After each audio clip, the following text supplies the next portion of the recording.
हर साल की तरह इस साल भी शहर रायचूर में शहीद आजम हजरत टीपू सुल्तान की यौम पैदाइश जोश व खरोश के साथ मनाई गई। न सिर्फ मुसलमान बल्कि गैर मुसलमानों ने भी इस मौके पर बढ़ चढ़कर हिस्सा लिया। आज सुबह रायचूर के टीपू सुल्तान सर्कल पर टीपू सुल्तान के बोर्ड पर गुलपोशी कर मिठाई तकसीम की गई। इस मौके पर defeated MLA candidate Mohammad Shah Alam, municipal corporation के deputy mayor doctor J Sajid Sameer, Congress leader Razak Ustad, साबिका RDA अब्दुल करीम, कांग्रेस लीडर असलम पाशा, साबिका काउंसलर बाबर बाबा, साबिका काउंसलर सैयद मासूम, टीपू सुल्तान संघ के डिस्ट्रिक्ट सदर अब्दुल हाई फेरोज, सिटी सदर मोहम्मद मासूम, स्टेट कन्वेनर सैयद हुसैन मानवी, डिस्ट्रिक्ट सेक्रेटरी जहूर, सोशल एक्टिविस्ट ख्वाजा असलम, नायब सदर अमीर बेग और दीगर लोग भी मौजूद रहे। कहना ही पड़ेगा हम सबको, कर्नाटक के शेर हैं, कर्नाटक के शेर हैं, वाकई नेक ख्वाल थे, किस कदर खुशहाल थे, जिन पे नादा रहेंगे हिंदुस्तान वाले, कर्नाटक वाले, वो दुर्बे मिसाल हैं। अपनी जगह बनाई है हर एक आदमी की निगाह में, फिर क्यों ना उभरे सूरज नक्शा उनका नाम Tipu Sultan. Sir side sir देखो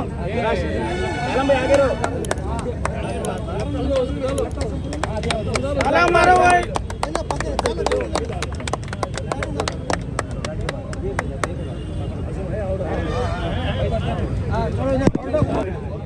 मैसूरुली हजरत ಟಿಪ್ಪು ಸುಲ್ತಾನ್ ಸಾಹೇಬ್ರಿಗೆ, मैसूरुली हजरत ಟಿಪ್ಪು ಸುಲ್ತಾನ್ ಅವರಿಗೆ, मैसूरुली हजरत ಟಿಪ್ಪು ಸುಲ್ತಾನ್ ಅವರಿಗೆ,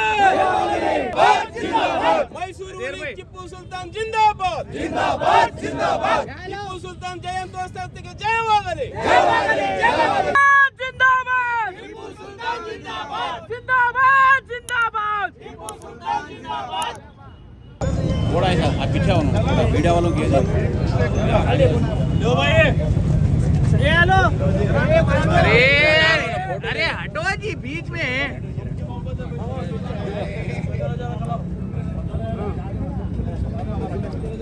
मासूम भाई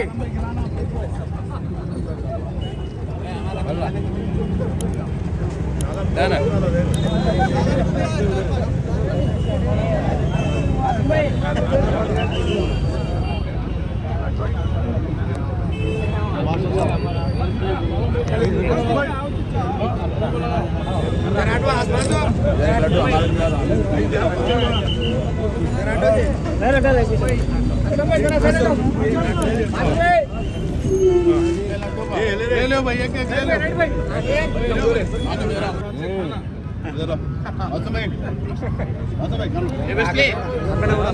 आज 270 पर 6 सालवा हजरत टीपू सुल्तान जो जयंती मना रहे हैं आज इस जयंती के अंदर आप सभी लोग देख रहे हैं, सभी हमारे पूरे हमारे दलित संगठन के हमारे पूरे जो लीडर्स है, हमारे विश्वनाथ पट्टी है, हमारे बेरी है, कुमार है और जॉर्ज पिसली साहब है, हमारे टीपू सुल्तान के अध्यक्ष जिलाध्यक्ष है फेरोज है, हमारे मासूम भाई है और स्टेट कन्वीनर हमारे सैयद भाई है, हमारे डिप्टी मेयर साहब साजिद समीर साहब है, ऐसे हमारे मुद्दू कृष्णा साहब है, सिटी प्रेसिडेंट है। कई सारे हमारे सिटी के जो भाईचारा का जो एकता है यहाँ पर अब सभी को देखने मिलता है। जैसा कि आप लोग सभी जानते हैं, टीपू सुल्तान हजरत टीपू सुल्तान जो शहीद का नाम दर्जा दिया जाता है उनको, जो हमारे आज़ादी के लड़ाई में जो उन्होंने हिस्सा लिया, वो एक क़यामत तक उनका नाम रखने वाला है। और लास्ट टाइम जो हमारा गवर्नमेंट आया था सिद्धरामैया साहब के गवर्नमेंट में, कोई भी आज तक नहीं करे जो काम सिद्धरामैया साहब हमारे हजरत टीपू सुल्तान जयंती गवर्नमेंट से मनाने का एक आर्डर करे थे। वो होने के बाद आप लोगों को जो भी मालूम है, मडिकेरी कुड़गी वालों को उठाकर हमारे भाइयों में लड़ाने की कोशिश कर जो फैसिस्ट मनोभावना रखते हैं, वैसे लोग हमारे भाइयों में झगड़ा डालने की कोशिश कर ये टीपू सुल्तान जयंती को एक रोकने का कोशिश किया। और बीजेपी गवर्नमेंट आने के बाद टीपू सुल्तान जयंती को वो लोग एक गवर्नमेंट प्रोग्राम रद्द कर दिए। इसीलिए मैं अब फिर वो लोग हमारी गवर्नमेंट आने के बाद फिर कोशिश करने के बाद हमारे भाइयों के अंदर लड़ाने की कोशिश जो बीजेपी वाले हमेशा कर रहे हैं, इसलिए वो फसाद नहीं होना बल्कि सिद्धरामैया साहब भी है ना, हमारे अंदर हमारे टीपू सुल्तान के जितने भी जो सेकुलर जो माइंडसेट रखते हैं, जो ऐसे लोग सभी मिलकर हम यहाँ पर मनाया जा रहा है। हर कर्नाटक शहर के अंदर, सारे हिंदुस्तान के अंदर टीपू सुल्तान के जयंती मना रहे हैं। जैसा कि आप सभी जानते हैं, टीपू सुल्तान नाम एक ऐसी चीज़ है जो क़यामत तक वो नाम मिटने वाली नहीं है। इसीलिए जो उनके दौर में जो जंग हुई थी, तीसरी जंग जो मैसूर एंग्लो इंडियन की जंग हुआ था, उस जंग में उनको एक शिकस्त हुई, तो अपने 3 करोड़ 3 लाख का जो मुआवजा देने का एक बात था, उसके अंदर एक हमारे जो अंग्रेज़ों को अपने 2 बेटों को गिरवी रखकर जो हिंदुस्तान हमारे ज़मीन की रक्षा करने के लिए मिसाल दिए थे। इसीलिए टीपू सुल्तान एक ऐसा नाम है जो दुनिया कभी मिटा नहीं सकती, एक ऐसा टीपू सुल्तान की जयंती हम जो सब मना रहे हैं, हमारे लिए सब फ़ख्र की बात है। जो कितना भी लोग इस टीपू सुल्तान को नाम मिटाने के लिए बीजेपी वाले कम्युनल माइंड सेट रखने वाले फैसिस्ट लोग जो टीपू सुल्तान को, उनके इतिहास को जो मिटाने जा रहे हैं, वो कभी मिटने वाला नहीं। क़यामत तक टीपू सुल्तान, जब तक हम ज़मीन ये चांद सूरज रहेगी, जब तक ये टीपू सुल्तान की नाम क़यामत तक रहने वाली है। इसीलिए सभी भाइयों को मैं पहली बात 270 पर 6 साल बाद टीपू सुल्तान की जयंती के लिए मैं सभी को मुबारकबाद देते हुए यहाँ पर सभी लोग हमारे भाई आए, उनको सभी को मैं शुक्रिया अदा करना चाहता हूँ। 276ನೇ ಟಿಪ್ಪು ಸುಲ್ತಾನ್ ರವರ ಜಯಂತಿಯ ಶುಭಾಶಯಗಳನ್ನು ಮೊದಲನೇದಾಗಿ ಹೇಳಲಿಕ್ಕೆ ಇಷ್ಟಪಡ್ತೀನಿ. ಟಿಪ್ಪು ಸುಲ್ತಾನ್ ರವರು ಈ ದೇಶದಲ್ಲಿ ಅಪ್ರತಿಮ ಸ್ವಾತಂತ್ರ್ಯ ಹೋರಾಟಗಾರರಾಗಿದ್ದರು ಅನ್ನೋದಕ್ಕೆ ಈ ಇತಿಹಾಸ ಹೇಳ್ತಾ ಇದೆ. ಬ್ರಿಟಿಷರು ಅಷ್ಟು ವರ್ಷಗಳ ಕಾಲ ಈ ದೇಶವನ್ನು ಆಳುವಾಗಲೂ ಸಹ ಅವರು ಯಾರಿಗಾದರೂ ಅಂಜಿದ್ರೆ ಅದು ಟಿಪ್ಪು ಸುಲ್ತಾನ್. ಟಿಪ್ಪು ಸುಲ್ತಾನ್ ಶಹೀದ್ ಆದ ದಿನ ಅವರು ಹಬ್ಬ ಮಾಡ್ತಾರೆ, ಏನಂದ್ರೆ ಈ ದೇಶದ ಇಡೀ ಇಂಡಿಯಾ ನಮ್ದಾಯ್ತು ಅಂತ ಹೇಳ್ತಾರೆ. ಅಂದ್ರೆ ಇಡೀ ಇಂಡಿಯಾದಲ್ಲಿ ಟಿಪ್ಪು ಸುಲ್ತಾನ್ ಒಬ್ರು ಭಾರತ ಪರವಾಗಿ ದೊಡ್ಡ ಹೋರಾಟಗಾರರಾಗಿದ್ರು, ಬ್ರಿಟಿಷರಿಗೆ ಸಿಂಹ ಸ್ವಪ್ನವಾಗಿದ್ರು ಅನ್ನೋದನ್ನ ಇದ್ರ ಮೂಲಕ ನಾವು ಅರ್ಥ ಮಾಡ್ಕೊಳ್ಬೇಕಾಗ್ತದ. ಜೊತೆಗೆ ಟಿಪ್ಪು ಸುಲ್ತಾನ್ ಅವರು ಏನ್ ಮಾಡಿದಾರ, ಯಾಕೆ ಅವರನ್ನು ವಿರೋಧ ಮಾಡ್ತಾರ ಅಂತ ಅನ್ನೋದನ್ನ ನೀವು ಅರ್ಥ ಮಾಡ್ಕೊಳ್ಬೇಕು. ಟಿಪ್ಪು ಸುಲ್ತಾನ್ ರವರು ಸಮಾನತೆಯ ಸಾಕಾರ ಮೂರ್ತಿಯಾಗಿದ್ರು. ಯಾವುದೇ ಜಾತಿ ಧರ್ಮ ಕೋಮುಗಳ ಭೇದವಿಲ್ಲದೇನೆ ಎಲ್ಲರನ್ನೂ ಸಮಾನವಾಗಿ ಕಾಣುವಂತ ಸಮಾನತೆಯ ಸಿದ್ಧಾಂತವನ್ನು ಹೊಂದಿರತಕ್ಕಂಥ ಟಿಪ್ಪು ಸುಲ್ತಾನರಾಗಿದ್ರು. ಮನುವಾದಿಗಳಿಗೆ, ಫ್ಯಾಸಿಸ್ಟ್ ಶಕ್ತಿಗಳಿಗೆ ಸಮಾನತೆ ಆಗೋದಿಲ್ಲ. ನೀಲಿ ಅಂದ್ರೆ ಆಗೋದಿಲ್ಲ. ನೀಲಿ ಸಮಾನತೆಯ ಸಂಕೇತ, ತಾಯಿಯ ಸಂಕೇತ, ನೀರಿನ ಸಂಕೇತ. ನಾವು ನೀರಿನ ಸಂಸ್ಕೃತಿ ಅವರಿದ್ದೀವಿ. ಬೆಂಕಿಗೆ ನೀರೇ ಪರಿಹಾರ ಅನ್ನೋದನ್ನ ನಾವು ಅರ್ಥ ಮಾಡ್ಕೊಳ್ಬೇಕಾಗ್ತದ. ಬೆಂಕಿ ಅಂದ್ರೆ ಕೇಸರಿ ಅನ್ನೋದನ್ನ ನೀವು ಚೆನ್ನಾಗಿ ಅರ್ಥ ಮಾಡ್ಕೊಳ್ಬೇಕಾಗ್ತದ.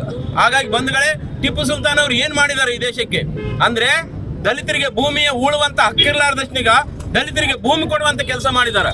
ಹಿಂದೂ ದೇವಾಲಯಗಳಿಗೆ ಏನು ಜೀರ್ಣೋದ್ಧಾರಗಳನ್ನು ಮಾಡಿದ್ದಾರೆ. ಅಂತವ್ರನ್ನ ಹಿಂದೂ ವಿರೋಧ ಅನ್ನುವಂತ ಪಟ್ಟ ಕಟ್ತಕ್ಕಂಥ ಕೆಲಸ ಈ ಮನುವಾದಿಗಳು ಮಾಡಕತ್ತಾರ. ಅವರು ಯಶಸ್ವಿ ಆಗೋದಿಲ್ಲ. ಯಾಕಂದ್ರೆ ಸುಳ್ಳು ಯಾವಾಗಲೂ ಗೆಲ್ಲದಿಲ್ಲ, ಸತ್ಯನೇ ಗೆಲ್ತದ. ಇದು ಸತ್ಯ ಇದೆ. ಸೂರ್ಯ ಚಂದ್ರ ಇರೋ ತನಕ ಟಿಪ್ಪು ಸುಲ್ತಾನ್ ಅವ್ರು ಇರ್ತಾರ. ಯಾಕಂದ್ರೆ ಆ ಕಾಲಘಟ್ಟದಲ್ಲಿ ಹೆಣ್ಮಕ್ಳಿಗೆ ಕುಬಸಾಕ್ಲಿಕ್ಕೆ ಅವಕಾಶಗಳಿರ್ಲಿಲ್ಲ. ಮಲೆ ಟ್ಯಾಕ್ಸ್ ಅಂತ ಹಾಕ್ತಿದ್ರಂತ. ಆ ಕಾಲಕ್ಕೆ ಏನು ಮಲಯಾಳ ದೇಶ, ಕೇರಳ ದೇಶದಲ್ಲಿ ಅವರು ಸುಪರ್ದಿಗೆ ಬಂದಿರ್ತದ, ಅವಾಗ ಹೋಗ್ತಾರ. ದಲಿತ ಹೆಣ್ಮಕ್ಳು ಅಥವಾ ಶೂದ್ರ ಹೆಣ್ಮಕ್ಳಿಗೆ ಮಲೆಗೆ ಕುಬಸಾಕಂತದ್ದು ಇರೋದಿಲ್ಲ. ಅವ್ರು ನೋಡ್ತಾರ, ನೋಡ್ಬಿಟ್ಟು ಹೇಳ್ತಾರೆ, ನನ್ನ ರಾಜ್ಯದಲ್ಲಿ ಯಾವ ಹೆಣ್ಮಕ್ಳು ಹಿಂಗೆ ಇರಬಾರ್ದು, ಅವರಿಗೆ ಬಟ್ಟೆ ಹಾಕಕ್ ಕೊಡ್ಬೇಕು, ಟ್ಯಾಕ್ಸ್ ಇಲ್ಲ ಅಂತ ಆರ್ಡರ್ ಮಾಡ್ತಾರ. ಮಹಿಳೆಯರಿಗೆ ಅವರು ದೊಡ್ಡ ಸ್ಥಾನವನ್ನು ಕೊಡ್ತಾರ. ಸುಮ್ಮನೆ ಹೇಳೋದಲ್ಲ, ಅವ್ರು ಮಾಡಿ ತೋರಿಸಿದಾರೆ. ಮಹಿಳೆಯರಿಗೆ ದೊಡ್ಡ ಗೌರವವನ್ನು ಕೊಟ್ಟಿದ್ದಾರೆ. ಈ ದೇಶದಲ್ಲಿ ಮಹಿಳೆಯರಿಗೆ, ದಲಿತರಿಗೆ, ಶೂದ್ರರಿಗೆ ಯಾರು ಸಮಾನ ಅವಕಾಶಗಳನ್ನು ಕೊಟ್ಟಿದ್ದಾರೆ ಅವರನ್ನು ವಿರೋಧ ಮಾಡ್ತಕ್ಕಂಥ ಕೆಲಸ ಈ ದೇಶದ ಮನುವಾದಿಗಳು ಮಾಡಕತ್ತಾರ. ಹಾಗಾಗಿ ಅದು ಅಂಬೇಡ್ಕರ್ನವ್ರು ಸೋಲಿಸಿರೋ ಸಹ ಮನುವಾದಿಗಳೇ, ಟಿಪ್ಪು ಸುಲ್ತಾನನ್ನು ವಿರೋಧ ಮಾಡ್ತಕ್ಕಂಥವ್ರು ಮನುವಾದಿಗಳೇ. ಅವರಿಗೆ ಸಮಾನತೆ ಅಂದ್ರೆ ಆಗೋದಿಲ್ಲ. ಸಮಾನತೆ ವಿರೋಧಗಳು ಈ ದೇಶದಲ್ಲಿ ಯಾರಾದರೂ ಇದ್ರೆ ಅದು ಮನುವಾದಿಗಳು. ಮನುಸ್ಮೃತಿನೇ ನಮಗೆ ಹೆಚ್ಚು ಅಂತ ಹೇಳ್ತಾರೆ. ಹಾಗಾಗಿ ಬಂಧುಗಳೇ, ಈ ದೇಶ ನಡೀತಕ್ಕಂಥ ಸಂವಿಧಾನದ ಪ್ರಕಾರ, ಸಂವಿಧಾನದ ಆಶಯಗಳೇನಿದಾವ, ಸಮಾನತೆ, ಸ್ವಾತಂತ್ರ್ಯ, ಭ್ರಾತೃತ್ವ ಮತ್ತು ನ್ಯಾಯ, ಈ 4 ಅಂಗಗಳು ಕುರ್ಚಿಯ ಕಾಲುಗಳಿದ್ದಂಗ. ಇವುಗಳನ್ನ ಒಂದು ಕಾಲು ತೆಗೆದ್ರೆ ಕುರ್ಚಿ ಕುಂಟಾಡ್ತದ. ಹಂಗಾಗಿ ಸಮಾನತೆ ವಿರೋಧಿಗಳು ಮನುವಾದಿಗಳು, ಸ್ವಾತಂತ್ರ್ಯದ ವಿರೋಧ ಮನುವಾದಿಗಳು, ನ್ಯಾಯದ ವಿರೋಧಿಗಳು ಮನುವಾದಿಗಳು, ಭ್ರಾತೃತ್ವದ ವಿರೋಧಿ ಮನುವಾದಿಗಳು ಇದನ್ನ ಅಲ್ಲಾಡಿಸ್ಲಿಕ್ಕೆ ನೋಡ್ತಿದ್ದಾರ. ಹಾಗಾಗಿ ಈ ದೇಶದಲ್ಲಿ ನಾವೇನಾದ್ರೂ ಇವತ್ತು ಬಟ್ಟೆ ಹಾಕಿದ್ದೀವಿ, ಇವತ್ತು ಭೂಮಿಯ ಒಡೆಯರಾಗಿದ್ದೀವಿ ಅಂದ್ರೆ ಅದಕ್ಕೆ ಮೂಲ ಕಾರಣ ಟಿಪ್ಪು ಸುಲ್ತಾನ್ ಆಗ್ತಾರ. ಅವರ ಹಾದಿಯಲ್ಲಿ ಅಂಬೇಡ್ಕರ್ ಅವರು ಇವೆಲ್ಲ ಇರ್ಬೇಕಂತ ಹೇಳ್ಬಿಟ್ಟು ಸಾಧುರು, ಸತ್ಪುರುಷರು, ಆರೂಢರು, ಅವರೂಢರು, ಸೂಫಿಗಳು ಹೇಳಿರ್ತಕ್ಕಂಥ ಸಮಾನತೆ ತತ್ವವನ್ನ ಅಂಬೇಡ್ಕರ್ ಸಂವಿಧಾನದಲ್ಲಿ ಬರೀತಾರ. ಸಂವಿಧಾನ ಯಾಕೆ ವಿರೋಧ ಆಗ್ತದೆ ಅಂತಂದ್ರೆ, ಆ ಸಂವಿಧಾನದಲ್ಲಿ ನಮ್ಮ ಪೂರ್ವಿಕರು ಎಲ್ಲರೂ ಇದ್ದಾರ. ಅದು ಬುದ್ಧನಿಂದ ಹಿಡ್ಕೊಂಡು ಸೂಫಿಗಳಿಂದ ಹಿಡ್ಕೊಂಡು ಎಲ್ಲರೂ ಸಮಾನತೆಗಾಗಿ ಹೋರಾಟ ಮಾಡಿರ್ತಕ್ಕಂಥ ಎಲ್ಲರೂ ಸಂವಿಧಾನದ ಒಳಗಡಿದ್ದಾರೆ. ಉದಾಹರಣೆ ನಿಮ್ಗೆ ಹೇಳ್ಬೇಕಂದ್ರೆ, ಕುಲವೆಂದು ಬಡಿದಾಡಬೇಡ್ರಿ, ಹುಚ್ಚಪ್ಪಗಳಿರ ಕುಲದ ನೆಲೆಯೇನಾದ್ರೂ ಬಲ್ಲಿರ ಅಂತ ಕನಕದಾಸ ಕೇಳಿದ್ರು. ಅವರು ಆರ್ಟಿಕಲ್ 17ರಲ್ಲಿದ್ದಾರೆ. ಯಾಕಂದ್ರೆ ತಾರತಮ್ಯ ಮಾಡಬಾರ್ದು, ಜಾತಿ ಭೇದ ಮಾಡಬಾರ್ದು ಅಂತ ಆರ್ಟಿಕಲ್ 17 ಇರ್ತದೆ. ಹಂಗೆ ಹಿರಿಯರು ಏನೇನ್ ಹೇಳಿದಾರ, ಭೂಮಿ ಹಕ್ಕನ್ನು ಕೊಟ್ಟಿದಂತ ಟಿಪ್ಪು ಸುಲ್ತಾನ್ ಬದುಕುವ ಹಕ್ಕಿನಲ್ಲಿದ್ದಾರೆ, 21 ಆರ್ಟಿಕಲ್ ನಲ್ಲಿದ್ದಾರೆ. ಹಿಂಗೆ ಎಲ್ಲಾ ಮಹನೀಯರು ಸಂವಿಧಾನ ಒಳಗಡಿದ್ದಾರೆ. ಹಾಗಾಗಿ ಸಂವಿಧಾನ ಖತಮ್ ಮಾಡ್ತಕ್ಕಂಥ ಕೆಲಸ ಈ ದೇಶದ ಮನುವಾದಿಗಳು ಪ್ರಯತ್ನ ಮಾಡಕತ್ತಾರ. ಸಂವಿಧಾನ ಪರವಾಗಿರ್ತಕ್ಕಂಥ ಜನ ಇವತ್ತು ನಾವೇನು ಮಾತಾಡಕತ್ತೀವಿ, ಸಂಘ ಮಾಡಕತ್ತೀವಿ, ಜಯಂತಿ ಮಾಡಕತ್ತೀವಿ, ಹಿಂದೂ ಮುಸ್ಲಿಮರೆಲ್ಲ ಬಾಯಿ ಅಂತ ಸೇರಕತ್ತೀವಿ. ಇದು ಅವರಿಗೆ ಆಗಂಗಿಲ್ಲ. ಹಾಗಾಗಿ ಸಂವಿಧಾನ ಇರೋದಕ್ಕೆ ಹಿಂಗ್ ಮಾಡಕತ್ತಾರ ಅಂತ ಹೇಳ್ಬಿಟ್ಟು ಸಂವಿಧಾನ ತೆಗಿಬೇಕಂತ ಕುತಂತ್ರ ನಡೆಸಿದ್ದಾರೆ. ಅವ್ರು ಯಶಸ್ವಿ ಆಗ್ಲಾರ್ದಂಗೆ ನಾವು ಒಗ್ಗಟ್ಟಾಗಿ ಅವರ ಪ್ರಯತ್ನವನ್ನ ನಿಷ್ಫಲ ಮಾಡ್ಬೇಕು. ಯಾಕಂದ್ರೆ ಈ ದೇಶದಲ್ಲಿ ಅವ್ರದನ್ನಂಥದ್ದು ಏನಿಲ್ಲ, ಮನುವಾದಿಗಳನ್ನಂಥದ್ದು ಏನಿದಾರಲ್ಲ ಅವ್ರದ್ದು ಈ ದೇಶದಲ್ಲಿ ಏನೂ ಇಲ್ಲ ಅನ್ನೋದಕ್ಕೆ ಬಹಳ ಉದಾಹರಣೆ ಇದೆ. ಇವತ್ತು ಧರ್ಮ ರಕ್ಷಿತ ಅಂತ ಹೇಳ್ತಾರ. ಅವ್ರಿಗೆ ಕೇಳ್ರಿ ಧರ್ಮ ಅಂದ್ರೆ ಏನಂತ ಕೇಳ್ರಿ. ಆದ್ರೆ ಧರ್ಮ ರಕ್ಷಿತ ಅಂತ ಹೇಳಿದಂಥದ್ದು ಬುದ್ಧ, ಮಹಾತ್ಮ ಗೌತಮ ಬುದ್ಧ ಹೇಳ್ತಾರ. ಯಾಕಂದ್ರೆ ಧರ್ಮ ಅಂದ್ರೆ ಪಂಚಶೀಲ ಪಾಲನೆ ಮಾಡಿದ ಧಮ್ಮ ಅಂತ ಹೇಳ್ತಾರ. ಮುಸ್ಲಿಮರು ಯಾರನ್ನ ಹೆಂಡಸರ ದುಃಖನಿಟ್ಟಿದಾರ ಈ ದೇಶದಲ್ಲಿ? ಯಾಕಂದ್ರೆ ಬುದ್ಧ ಹೇಳಿರ್ತಕ್ಕಂಥ ಮಾತು ಏನು, ಮದ್ಯಪಾನ ಸುರಮೇರೆಯ ಮದ್ಯಪಾನ ಸಮಾಧಿಯಾಮಿ ಅಂತ ಹೇಳಿದಾರ. ಅಂದ್ರೆ ಮದ್ಯಪಾನ ಮಾಡಬಾರ್ದು ಅಂತ ಹೇಳಿದಾರ, ವ್ಯಭಿಚಾರ ಮಾಡಬಾರ್ದು ಅಂತ ಹೇಳಿದಾರ, ಮದ್ಯ ವ್ಯಾಪಾರ ಮಾಡಬಾರ್ದು ಅಂತ ಹೇಳಿದಾರ. ಇವೆಲ್ಲವನ್ನೂ ಸಹ ಮುಸ್ಲಿಂ ಸಮಾಜ ಪಾಲನೆ ಮಾಡ್ತದೆ. ಯಾಕಂದ್ರೆ ಮೊಹಮ್ಮದ್ ಪೈಗಂಬರರು ಇದೇ ಮಾತನ್ನು ಹೇಳ್ತಾರೆ, ಎಲ್ಲರನ್ನ ನಾವು ಪ್ರೀತಿಯಿಂದ ಕಾಣಬೇಕು, ಶಾಂತಿಯಿಂದ ಕಾಣಬೇಕು. ಶಾಂತಿ, ಪ್ರೀತಿ, ಸೌಹಾರ್ದತೆ ಇದ್ದಾಗ ಮಾತ್ರ ದೇಶ ಅಭಿವೃದ್ಧಿ ಆಗ್ತದೆ. ಜಗಳ ಆಡೋದ್ರಿಂದ ಆಗೋದಿಲ್ಲ. ಬಡಿಗೆ ಹಿಡಿಯೋದ್ರಿಂದ ಯಾವ ದೇಶ ಉದ್ಧಾರ ಆಗಿಲ್ಲ. ಪುಸ್ತಕ ಹಿಡಿಯೋದ್ರಿಂದ, ಪೆನ್ ಹಿಡಿಯೋದ್ರಿಂದ ದೇಶ ಉದ್ಧಾರ ಆಗ್ತದೆ ಅನ್ನೋದು ನಾವು ಮತ್ತೆ ಸಾರಿ ಹೇಳ್ಬೇಕಾಗ್ತದೆ.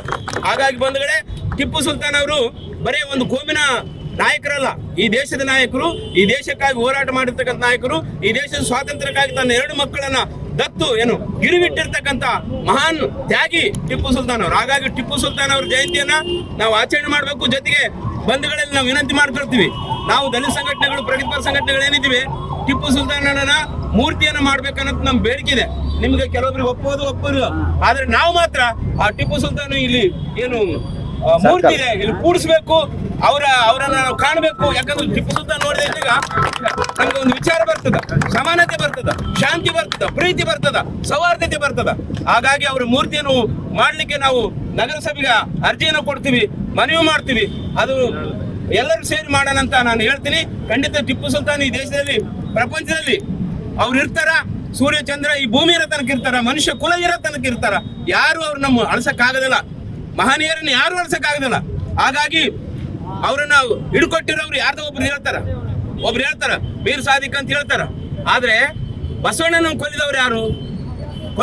ಕೊಂಡಿ ಮಂಚಣ್ಣ ಯಾರು? ಹಂಗೆ ಈ ದೇಶದಲ್ಲಿ ಯಾರ್ಯಾರು ಸಮಾನತೆ ಹಿರಿಯರಿದ್ದಾರ ಅವ್ರನ್ನ ಎಲ್ಲ ನಾಶ ಮಾಡಿರ್ತಕ್ಕಂಥವ್ರು ಇದೇ ಮನುವಾದಿಗಳು. ಬುದ್ಧರ ಓಡ್ತಾರ ಬಿಕ್ಕುಗಳನ್ನು ಕೊಲೆ ಮಾಡಿದವ್ರು ಯಾರು? ಇದೇ ಶಂಕರಾಚಾರ್ಯ. ಬಂಗಾರದ ನಾಣ್ಯಗಳನ್ನು ಕೊಡ್ತುವಂತ ಘೋಷಣೆ ಮಾಡ್ತಾರೆ. ಗಾಂಧಿಯನ್ನು ಕೊಂದಿರೋರು ಯಾರು? ಇವತ್ತು ಅವ್ರು ದೇಶದ ಬಗ್ಗೆ ಮಾತಾಡ್ತಾರೆ. ದೇಶ ಅಂದ್ರೆ ಏನು? ದೇಶ ಅಂದ್ರೆ ಜನ, ದೇಶ ಪ್ರೇಮ ಅಂದ್ರೆ ಜನಗಳನ್ನು ಪ್ರೀತಿಸಂತದ್ದು, ಕೂಡಿ ಬಾಳಂತದ್ದು. ನೀನ್ ಬೇರೆ ನಾನು ಬೇರೆ ಅಂತ ಅವ್ರು ದೇಶ ಪ್ರೇಮ ಆಗಕ್ಕಾಗದಲ್ಲ. ಬಡಿ ಹಿಡ್ಕೊಂಡು ಅವ್ರು ದೇಶನ ಉದ್ಧಾರ ಮಾಡಕ್ಕಾಗಲ್ಲ. ಪೆನ್ ಹಿಡ್ಕೊಂಡವ್ರು ಉದ್ಧಾರ ಮಾಡಕ್ಕಾಗ್ತದೆ, ಪುಸ್ತಕ ಹಿಡ್ಕೊಂಡವ್ರು ಉದ್ಧಾರ ಮಾಡಕ್ಕಾಗ್ತದೆ ಅನ್ನೋದು ಮತ್ತೆ ನಾವು ಹೇಳ್ಬೇಕಾಗ್ತದೆ. ಹಾಗಾಗಿ ಬಂಧುಗಳೇ, ನಾವು ಬಡಿಗೆ ಬಿಟ್ಟು, ಬಡಿಗೆ ಬೇಡ, ಬದುಕಿಗಾಗಿ ಉದ್ಯೋಗ ಕಡಿ ಅನ್ನೋಂಥ ಒಂದು ಬೇಡಿಕೆಯನ್ನು ಇಟ್ಕೊಂಡು, ಮತ್ತು ಸಮಾನತೆ ಬೇಕು ನಮಗೆ. ಲಾಠಿ ಬೇಡ, ಪಾಟಿ ಪೆನ್ಸಿಲ್ ಕೊಡಿ ಮಕ್ಕಳಿಗೆ ಲಾಠಿ ಬೇಡ, ಪಾಟಿ ಪೆನ್ಸಿಲ್ ಕೊಡಿ. ಯುವಕರಿಗೆ ಬಡಿಗೆ ಬೇಡ, ಬದುಕಲಿಕ್ಕೆ ಘನತೆಯ ಬದುಕಿಗಾಗಿ ಉದ್ಯೋಗ ಕೊಡಿ ಅನ್ನುವಂತ ಬೇಡಿಕೆಯನ್ನು ಇಟ್ಕೊಂಡು ಸಂವಿಧಾನದ ಜಾಗೃತಿ ಜಾಥಾವನ್ನು ನಾವು ಹಮ್ಮಿಕೊಂಡಿದ್ದೀವಿ. 18ನೇ ತಾರೀಕಿದೆ. 18ನೇ ತಾರೀಕಿಗೆ ಎಲ್ಲರೂ ಭಾಗವಹಿಸ್ತಾರ. ಸಂವಿಧಾನ ಪರವಾಗಿ ಇರ್ತಕ್ಕಂಥ ಅಂಬೇಡ್ಕರ್ ವಾದಿಗಳು, ಈ ಮಹಾನ್ ಸೂಫಿ ಸಂತರ ಅನುಯಾಯಿಗಳೆಲ್ಲರೂ ಸೇರಿ ಸಂವಿಧಾನವನ್ನು ಪ್ರಚಾರ ಮಾಡ್ತಕ್ಕಂಥ, ಸಂವಿಧಾನವನ್ನು ಉಳಿಸ್ಕೊಳ್ಳೋಂಥ ಕೆಲಸ ನಾವೆಲ್ಲ ಮಾಡಬೇಕಾಗಿದೆ. ಇದು ಒಂದು ದಿವಸದ ಕಾರ್ಯಕ್ರಮ ಅಲ್ಲ, ಇದು ನಿರಂತರ ನಡೀತದ. ಈ ನಿರಂತರ ನಡೆಯುವ ಕೆಲಸದಲ್ಲಿ ನೀವೆಲ್ಲ ಪಾಲ್ಗೊಳ್ಬೇಕಂತ ಹೇಳ್ತಾ ಮತ್ತೊಮ್ಮೆ 276ನೇ ಜಯಂತಿಯ ಟಿಪ್ಪು ಸುಲ್ತಾನ್ ಜಯಂತಿಯ ಶುಭಾಶಯಗಳನ್ನು ನೀಡಿ ನನ್ನ ಮಾತುಗಳನ್ನು ಮುಗಿಸ್ತೀನಿ. ಜೈ ಟಿಪ್ಪು ಸುಲ್ತಾನ್. आज टीपू सुल्तान की 276वीं योम पैदाइश के मौके पर हम टीपू सुल्तान सर्कल में सब लोग जमा होके, इसमें हमारे डिप्टी एमएलए मोहम्मद शाह आलम साहब और हमारे टीपू सुल्तान के बानी सईद भाई और हमारे डिस्ट्रिक्ट प्रेसिडेंट हाई फेरोज साहब, सिटी प्रेसिडेंट मासूम साहब और तमाम हमारे एससी भाई जो विश्वनाथ पट्टी है, हमारे मारेपा साहब है और हमारे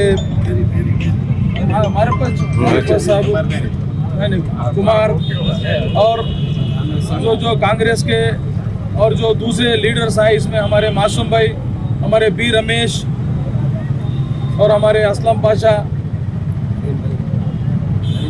हाँ करीम भाई और जो आए मैं जिनका नाम नहीं ले सका, और हमारे सिटी यूथ प्रेसिडेंट शहबाज साहब, हम तमाम लोग आज इस सर्कल पे जमा होके जो हर साल की तरह इस साल भी उनका जन्मदिन जोश व खरोश से मनाए हैं।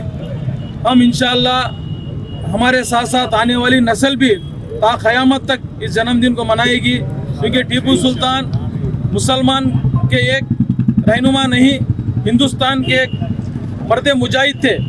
इनका जन्मदिन सारे कौम के जो सेकुलर माइंड रखते हैं उन्हें हर साल जोश व खरोश से मनाते हैं। इसी तरह हम भी हर साल मनाएंगे। और अभी मारेपा साहब ने बताया है कि इस टीपू सुल्तान सर्कल पे एक टीपू सुल्तान की स्टैचू के बारे में जो उन्होंने कारपोरेशन को एक मेमोरेंडम दे के उस बनाने के लिए अपील करेंगे। इंशाल्लाह मैं आज कारपोरेशन के डिप्टी मीर की हैसियत से मैं बोल रहा हूँ, तमाम लोग मिलके अगर एक एजिटेशन यानी तो एक मेमोरेंडम कारपोरेशन को देंगे तो अगर उसमें कानून में गुंजाइश है स्टैचू की तो स्टैचू बनाएंगे, नहीं तो जो उनका हर जगह जो सर्कल बना दे उस तरीके का आने वाले साल तक हम सब मिलके इंशाल्लाह इसको रेडी करेंगे बोल के। टीपू सुल्तान जिंदाबाद। अस्सलाम वालेकुम बिस्मिल्लाहिर्रहमानिर्रहीम। आज शहीद हजरत टीपू सुल्तान रहमतुल्लाह अलैह का 276वां जन्मदिन मना रहे हैं रायचूर ज़िले के सतह पे, जिसके सदारत अली जनाब शाह आलम साहब और हमारे टीपू सुल्तान के राज संचालक सैयद हुसैन साहब और मेरे कमेटी के सिटी प्रेसिडेंट मासूम साहब, हमारे गौरव अध्यक्ष ऑनेबल प्रेसिडेंट साजिद समीर साहब, मासूम साहब, यूसुफ खान साहब, रज़ाक उस्ताद साहब, असलम भाई साहब, करीम भाई साहब, मारेपा मेडी साहब, राजू साहब, जो भी मुझे एक से एक हाथ पकड़ के जो मजबूत करे हैं टीपू सुल्तान कमेटी के लिए, मैं उनका शुक्रगुजार हूँ। टीपू सुल्तान के ताल्लुक़ से बात करना सब मेरे दूसरे कम्युनिटी के भाई लोग, मेरे बड़े भाई शाह आलम भाई, सैयद हुसैन साहब सब बता चुके हैं टीपू सुल्तान क्या है। मैं बोलना नहीं चाहता हूँ ज़्यादा। टीपू सुल्तान का एक ही शेर कहते हुए मैं तमाम शहरान रायचूर के अवाम को मुबारकबाद देता हूँ। 100 साल ज़िंदगी से एक दिन की शेर की ज़िंदगी बेहतर है। टीपू सुल्तान ने कहा है जब तक हमारा दम है और हमारे आने वाले बच्चों को भी हम बोल के देंगे, टीपू सुल्तान सर्कल पे टीपू सुल्तान जन्मदिन मनाते रहेंगे। शुक्रिया, अस्सलाम वालेकुम।